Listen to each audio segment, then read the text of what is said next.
Everyone is special. I'm sure you've heard that phrase many, many times in your life. But it's true. I do genuinely believe that every single person has their own unique combination of talents, passions, and skills. My biggest talent is probably being extremely clumsy, if you ask my friends.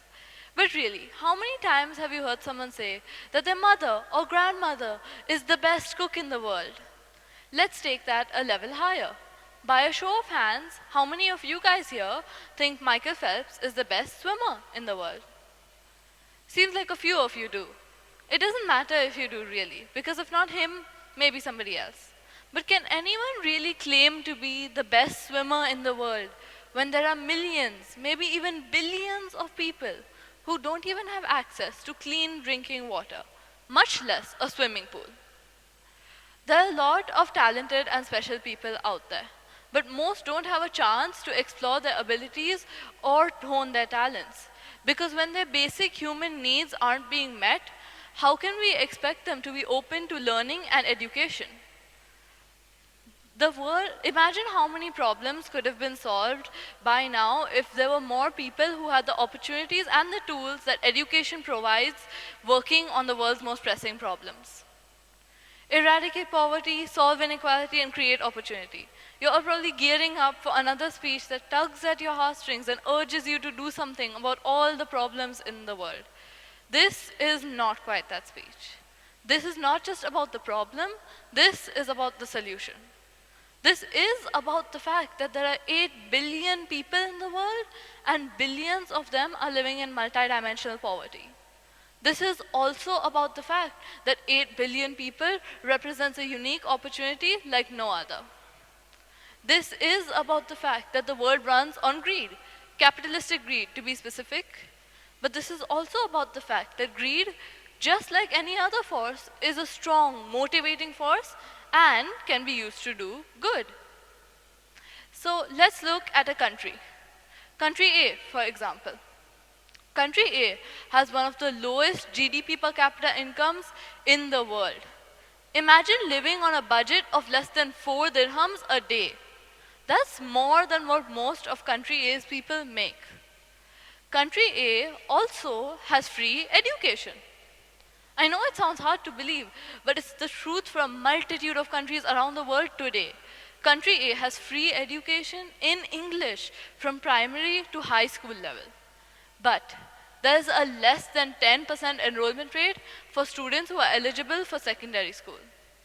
Country A's girls were twice as likely to die during childbirth than complete their basic primary school education.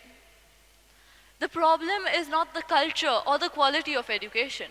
The problem is that people in country A simply don't have the funds to survive while they complete their education. It's like offering a swimming pool to someone who doesn't have water to drink. Pretty useless, wouldn't you say? But it's hard to imagine opportunities lost when looking at statistics and numbers. So instead, let's look at my grandmother. This is her, by the way. My grandmother could take apart any malfunctioning electrical appliance, for example, a video cassette player, and put it back together good as new, like the best technicians. She was educated only till grade 9. Imagine what she could have become with the opportunities to build on her ability, with the opportunity to education. Imagine the trickle-down effect it could have had on my family for generations. So let's start now and start giving people opportunities for success. Let's start now and give people opportunities for education. All of you are probably nodding in agreement, but the billion-dollar question is, how do we do that? Well, by bringing in a billion-dollar corporation like Amazon. Amazon is going to be used for example purposes only and is going to be our wealthy corporation for this morning. So one of Amazon's largest employment sectors is engineering, software engineering to be exact. It's estimated that for one headquarters alone, Amazon needs 20,000 software engineers.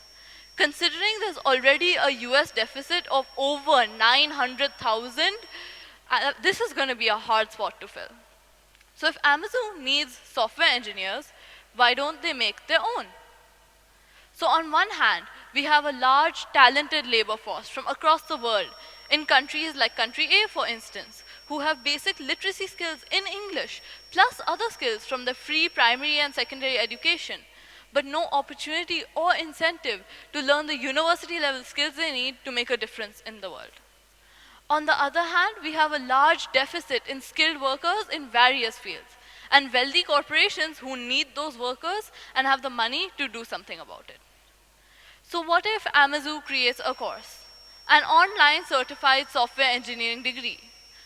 For this example, they can attract the brightest of the brightest from countries like country A, for example, and accept a large number of students, paying each one a living wage for the duration of the course.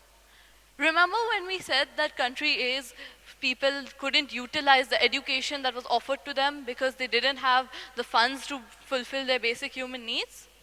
Well, if Amazon pays each student a living stipend for the duration of the course, they can ensure that any aspiring students can afford to get educated. They can then use this student force as an additional intern workforce, and at the end of the course, take the top students on as full-time employees for Amazon. Amazon pays them lower wages in comparison to what they pay today, not only because of the lack of student loans or the lower cost of living, but also in return for Amazon having funded their education in the first place. So Amazon saves a lot of money and a lot of people get educated. Seems like a win-win. But still, most of you probably think I'm insane. How can creating a course possibly be cheaper than just hiring some people? Well, let's look at the numbers. This is based on a real company and country, if that wasn't obvious already.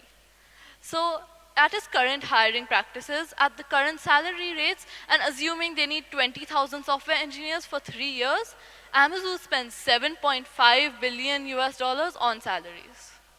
Following our corporate-funded education method, assuming they need 12 million to create a world-class software engineering course, assuming they pay each student a yearly stipend of 20,000 for 3 years, the duration of the course, or 2,000 for 3 years, which is already more than 6 times the GDP per capita in country A, and assuming that they take the top 20,000, the number of employees they need, on for 3 years at a much lower salary of 20,000 US dollars, they spend only 1.2 billion US dollars. Amazon saves 6.3 billion US dollars. 60,000 people get a world-class software engineering degree and $2,000 for 3 years, ensuring any dependents of theirs get the primary and secondary education they need to take part in such initiatives in the future. 40,000 are now eligible for better job opportunities and can start filling the deficits worldwide, and 20,000 get a well-paying job at a large corporation. Amazon gets brownie points for its altruistic actions, and other companies and countries can now utilize 40,000 extra software engineers to start fixing their problems. But still, this is just the beginning. Just one corporation and one department.